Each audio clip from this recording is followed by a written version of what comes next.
Emprender es clave. Recordarles nuestro Twitter, #Emprender es clave, para que nos escriban, manden preguntas, comentarios y los vamos a sacar al aire. Y como siempre, a través de streaming, ahí están nuestras camaritas, nos pueden ver a través de www.radiolaclave.cl.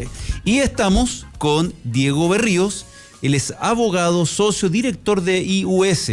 Él es contador y abogado, tiene un diplomado en gestión y planificación tributaria en la USACH, también un diplomado en reforma tributaria de la Universidad Adolfo Ibáñez. Y asimismo fue abogado de la Tesorería General de la República. Y con él queremos abordar desde la óptica contable y tributaria la encrucijada de las pymes a la hora de decidir crecer, buscar estrategias para incentivar el crecimiento interno de la compañía, lo cual implica entender la famosa 14 TER, ¿cierto? Que tiene que ver con la reforma tributaria. ¿Cómo estás, Diego? Bienvenido. Hola, Eduardo. Bien, gracias. ¿Y tú? Bien, gracias por venir al programa. Estábamos fuera de micrófono, te comentaba que en algún programa algo se mencionó de la reforma tributaria y del 14 TER y cómo le afecta para bien o para mal a las pymes. Así que es un tema muy contingente, sobre todo ahora que viene cambio de gobierno, ya se está hablando, ¿cierto?, de ver qué es lo que está pasando con la reforma tributaria, la reforma laboral. Así que nos viene muy bien que nos cuentes un poquitito de qué se trata la 14 TER para los que no saben de qué se trata. Bueno, 14 TER hay que entenderlo como un beneficio, ¿eh? De hecho es un beneficio tributario para las pequeñas y medianas empresas. Tiene dos aspectos centrales, o tiene tres, pero hay dos principales en los que nos tenemos que concentrar. El primero es el régimen simplificado de tributación, ¿ya? Y como régimen simplificado apunta a las empresas pequeñas, le elimina algunas cargas de llevar contabilidad completa y de llevar algunos otros registros, y le simplifica la forma en que deben determinar y pagar sus impuestos. Y por otro lado está un beneficio tributario en dicho artículo que tiene que ver con las empresas del régimen general, de las 14A y 14B, que son el régimen general, es decir, renta atribuida y semi-integrado. Para estas, cuando no superan el límite de venta de 100.000 UF, existe un beneficio tributario en la ley, en ese artículo 14 TER, que les permite rebajar la base imponible del impuesto en un 50% con un límite de 4.000 unidades de fomento. Entonces ese es un beneficio para las pequeñas empresas en la medida que mantengan reinvertidas las utilidades que producen, ¿ya? Pero en el régimen simplificado del 14 TER, que tiene que ver con llevar un registro de ingresos y egresos y de compra y venta y de caja, esto tiene de bueno y de malo. De bueno porque es simplificado en la medida que elimina todas esas cargas, y de malo porque es complejo de todas maneras, ¿ya? Hay que ver qué ingresos se consideran, qué ingresos no se consideran, qué egresos se consideran, cuáles no se consideran, y entonces en esa suma y resta es donde se encuentran algunas complicaciones. Y el otro problema que existe es a la hora de decidir crecer. Esto es lo que se preguntan algunos expertos. ¿Hay problemas a la hora de decidir crecer? Es decir, ¿reinvierto en mi empresa? ¿Mantengo las utilidades reinvertidas? ¿Vendo más? Y entonces no es tan simple. Parece que los empresarios o la pequeña empresa no está mirando tanto los impuestos al momento de crecer. Es decir, si yo tengo la alternativa de vender más, voy a vender más, aun cuando eso signifique que tengo que salir del régimen, y buscaré otra alternativa de financiar los impuestos, pero siempre voy a querer crecer más. Eso es lo que uno tiende a creer, ¿ya? Oye, para explicarlo lo más simple posible, Diego, y ayúdanos para que los auditores entiendan de la mejor forma posible. Cuando estamos hablando de los regímenes, que fue una gran polémica, ¿cierto?, a raíz de la nueva reforma tributaria, ¿cierto?, de a cuál acogerse y a cuál no, explica a la gente en forma clara, porque por un lado, las empresas cuando tienen utilidades, ¿cierto?, tienen que pagar impuestos a las ganancias. Claro. Por otro lado, los socios de las compañías, cuando hacen retiros, ¿cierto?, también, dependiendo del monto del retiro, y hay rangos que sabemos que, por ejemplo, a mayor rango va aumentando el impuesto porque estamos hablando del global complementario, por ejemplo.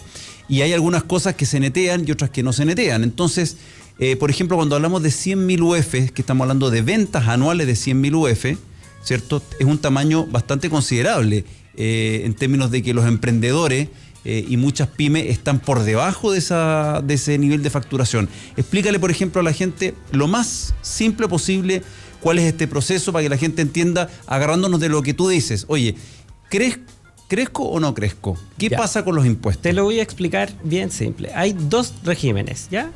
Voy a partir por el 14A, que es el de renta atribuida. La empresa paga los impuestos que corresponden de acuerdo con la regla de determinación de impuestos de la empresa. Entonces, mi empresa 14A va a determinar su renta y va a decir que gané 100 millones de pesos de utilidad. Desconté los gastos, mi utilidad es 100 millones de pesos. Eso es lo que va a pagar un impuesto de un 25%. Esta renta que produjo la empresa, en el mismo ejercicio en que se produjo, el ejercicio es de un año comercial. Correcto. Y se declara al año siguiente, ese es el año tributario, ¿ya? En abril se declara el año anterior. Esos 100 inmediatamente deben atribuirse, como si lo hubiese percibido, a los socios. Entonces, si tiene 2 socios, 50 millones cada uno. Y el impuesto que pagó la empresa va a ser un crédito para el impuesto global complementario de esos socios. Ese es el impuesto que pagan los socios, que son personas naturales con domicilio o residencia en Chile, ¿ya? El 14 ter lo que permite, el 14 ter letra C, es rebajar la base imponible de la empresa, para que la empresa baje esos 100 a 50, en el ejemplo, ¿ya? Entonces ahí va a distribuir 25 para cada socio, en el ejemplo, ¿ya? Pero el modelo del 14A funciona así. Después de que paga el impuesto a la empresa, la persona natural de su dueño va a atribuirse esa renta a su global complementario con todas las otras rentas que produzca y se va a ubicar en una tabla que tiene un límite de pago de impuestos del 35% para este año, ¿ya? Entonces va a utilizar el 100% del impuesto que pagó en su parte de utilidades la empresa para él, ¿ya? Y en el 14B, que es el semi-integrado, va a ocurrir lo mismo, pero no se va a atribuir, o sea, va a pagar la empresa el impuesto, pero no se va a atribuir la renta de la empresa, sino que una vez que la retire, y ahí tú hablabas de los retiros, pero eso es para el 14B, antes el régimen general era así, hoy día correcto. No, hoy día sigue, o sea, también el régimen general del 14B, el régimen por defecto, pero cuando haga retiros, ese socio o los socios, ahí él va a incorporar esa utilidad en su impuesto global complementario. Si no hizo retiros, no lo va a incorporar y va a postergar la tributación de sus impuestos personales. Exacto. Pero si hace retiro, va a utilizar el crédito, el 100% del crédito que pagó la empresa en su impuesto, descontando. Eso quiere decir que sea un crédito, descuento con ese impuesto, mi impuesto personal. E inmediatamente va a tener que restituir una parte del crédito que utilizó, que es el 35%. Con eso aumenta el impuesto que originalmente debía pagar, que no ocurre en el régimen 14A. Por lo tanto, para un régimen o para una empresa que decide reinvertir sus utilidades sin retirarlas, parece ser que este modelo es más atractivo, porque no voy a llevarme al impuesto global complementario las utilidades hasta que las retire. Exacto. ¿Ya? Y en ambos regímenes se puede aprovechar el beneficio del 14 ter, es decir, que van a bajar la base imponible de la empresa en la medida que permanezcan esas utilidades acumuladas en la empresa.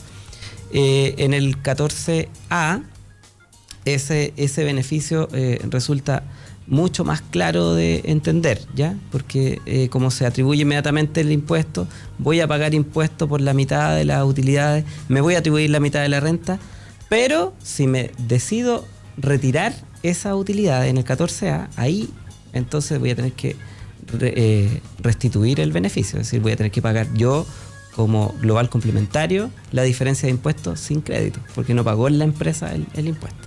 Oye, y en tus asesorías con los clientes de ustedes, ¿qué es lo que han estado observando ustedes? ¿Hay algún indicador de cómo se está moviendo la gente en términos generales? Mira, lo que nosotros hemos observado es que con cada contribuyente hay una historia distinta. Entonces hoy día el sistema te obliga a mirar todas las circunstancias que rodean tu negocio. Es decir, cuánto vendo, cuánto estoy destinado a vender, cómo van mis utilidades, cómo van mis pérdidas, cuánto yo como contribuyente percibo de otras fuentes, el dueño de la empresa. Claro. Entonces, todos los contribuyentes tienen historias distintas de ventas, sectores económicos diferentes, historias familiares incluso distintas.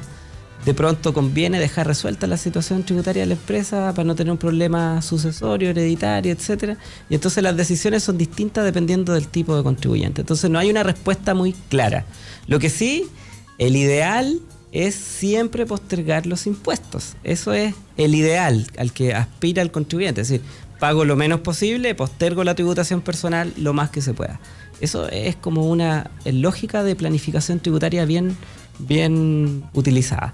Entonces, en ese ideal es que la gente mayoritariamente tiende a irse al 14B, pero ojo que pierden crédito una vez que retiran. Entonces, no siempre es conveniente. Hay que mirar qué le conviene a cada contribuyente en particular. Claro, porque un lado está en lo que uno quisiera pensar de que está el incentivo de la reinversión, claro, ¿cierto? Es decir, de que el sistema tributario estuviera diseñado de tal manera en que siempre sea mejor reinvertir para hacer crecer el emprendimiento, las pymes, para que haya más trabajo. Y por otro lado, en paralelo, los mismos socios, los creadores tienen que ir retirando porque, digamos, como tú dices, salvo que tengan fuentes de otros lados, generalmente la fuente principal proviene del emprendimiento en el que están metidos. Claro, y por eso es que este 14A hace tributar inmediatamente las utilidades, porque lo que ocurría es que en el FUT famoso se iban acumulando utilidades que aparentemente no habían sido retiradas, pero que no era tan cierto. Entonces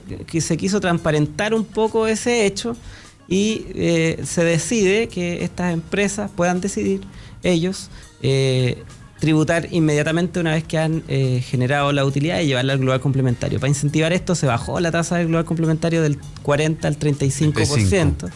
Entonces, entendiendo que la tributación se cambia de la empresa a la persona natural, ya también eso en línea con lo que ocurre en los otros países de la OECD, donde el impuesto de las personas es más alto que el impuesto de las empresas. En Chile ocurre al revés, las empresas pagan más impuestos que las personas, pero por esta situación de postergación, es decir, paga la empresa, pero las personas no retiraban, lo acumulaban en el FUT. Entonces eso se quiso cambiar un poquito con el 14A. Y eso es lo que hay que mirar qué es lo que cómo quiero yo tributar mis utilidades, si quiero reinvertir o no. Entonces las pequeñas y medianas empresas, que en general se llevan la mayor parte de las utilidades para la casa, lo mejor, sin duda, es que dejen resuelta su tributación con reglas claras, el 35%, utilizar o sea, como tope el 35%, de las utilidades sobre los 70 millones por ahí, pagan esa tasa del 35%, las demás pagan tasas diferenciadas. Oye, el 14 TER específicamente tiene que ver con, para recordar las cifras que hablamos al comienzo de la entrevista, con utilidades de hasta... ¿Cuál es el rango de ventas o de utilidades? El rango de utilidades en el 14 TER, letra C, el beneficio para el 14A y 14B. ¿Ya? Sí. El rango de de ventas, no utilidades. Sí. O sea, yo vendo hasta 100.000 UF y tengo el beneficio de poder descontar mi base imponible. Ahora, el límite también es de la base imponible, porque el límite de descuento es de 4.000 UF, es decir, una utilidad aproximada de 100 millones de pesos. Claro, o sea, tendría que vender 2.600 millones y tengo una utilidad de 200 millones para tener el tope de beneficio. Eso estaba calculando recién, hasta 2.600 millones de pesos al año. En ventas al año. Claro. De ahí hacia arriba, por supuesto, ya estamos en un rango que ya escapa, digamos, lo que ya no va a tener este beneficio. Este beneficio, claro, hay otra. Oye, para ir cerrando un poco el tema de lo que es el mundo tributario y contable, para la gente que nos está escuchando, ¿cuáles son las 3 o 4 preguntas claves que tendrían que hacerse los que están escuchándote, los emprendedores, la gente que está en las pymes, como para ir avanzando en una correcta planificación tributaria si es que no la han hecho? Bueno, nuestra recomendación es mirar un poquito la historia de su empresa, ¿ya? Si es nueva hay que ver proyecciones, pero si ya existe hay que ver la historia. Es decir, ¿cuántos impuestos he pagado yo como persona natural dueño? ¿Cuánto impuesto ha pagado la empresa? ¿Cuántas son las ventas que hemos tenido en promedio? ¿Cuántas las ventas que esperamos tener? Hay varias preguntas que hacerse, y que son, fíjate tú, preguntas económicas. No tienen que ver tanto con la tributación, ¿te fijas? Va a tener un impacto tributario, sí, por cierto. Entonces uno tiene que ordenarlo. Pero las preguntas casi siempre son económicas. ¿Cuál es mi negocio? ¿Qué es lo que hago? ¿Cuánto vendo? ¿Cuánto gano? ¿Cuánto es el margen de mis utilidades? Entonces esas son las preguntas que uno se debe hacer a la hora de decidir cuál es mi régimen tributario, cuál es mi estructura jurídica. ¿Soy una SA? ¿Soy una SPA? ¿Soy una limitada? ¿Cómo tributan una y otra? ¿Qué efectos tiene eso? Fíjate tú que los regímenes 14A, 14B y 14 TER tienen requisitos de tipo de socio, de tipo de sociedad. Claro. Entonces todo eso hay que mirarlo, porque si nos ponemos creativos y estamos en el 14A y no queremos cambiarnos de régimen, pero me transformo en una SA, ya no puedo ser 14A y la ley automáticamente me va a cambiar de régimen. Entonces, ojo que todas las decisiones que uno adopte como empresario, como empresa o como contribuyente deben mirar los efectos. Entonces, para eso hay que asesorarse. Todo, siempre que en el contexto del negocio se toma una decisión de esa naturaleza, hay que preguntar, asesorarse bien. Oye, muy bien. Entonces, Diego Berríos, que nos acompañó hoy día, él es socio director de IUS y nos explicó con mucha claridad entonces cuáles son las alternativas en términos del manejo contable y tributario, en qué consiste el 14 TER, cuáles son los rangos de venta, etcétera. Diego, para los que quieran contactarse con el estudio de ustedes. Bueno, hay todos los canales de las redes sociales. Nosotros estamos en el Twitter. ¿Ya? ¿Cuál es el Twitter de ustedes? El Twitter es IUS y latina US-asesores. Perfecto. Estamos también en nuestra web, es a-mediotributario.cl. Ahí nosotros difundimos distintos tipos de información, sobre todo en esta época que estamos en el desarrollo de la operación renta. Hay que informarse bien, hay que cumplir bien con las obligaciones tributarias para no tener problemas después con las devoluciones de impuestos, con las cargas accesorias, con la fiscalización. Entonces, nosotros vamos orientando un poco ahí a los contribuyentes. Nuestra página tiene harta información que vamos entregando. Perfecto. Y también, bueno, el teléfono en nuestra oficina. Nosotros estamos ubicados en Nueva Munátegui, 1405. Eso es atrás de la Torre Entel. Nuestro teléfono es el 22-695-2980, 22-695-2980, y nuestra secretaria con gusto puede contestar y contactar con alguno de los expertos que pueden asesorar a las empresas. Perfecto. Muchas gracias, Diego, por haber venido a Emprender es Clave. Muy interesante todo lo que nos comentaste. Y nosotros nos vamos a ir a otra canción, esta vez con Miranda 743.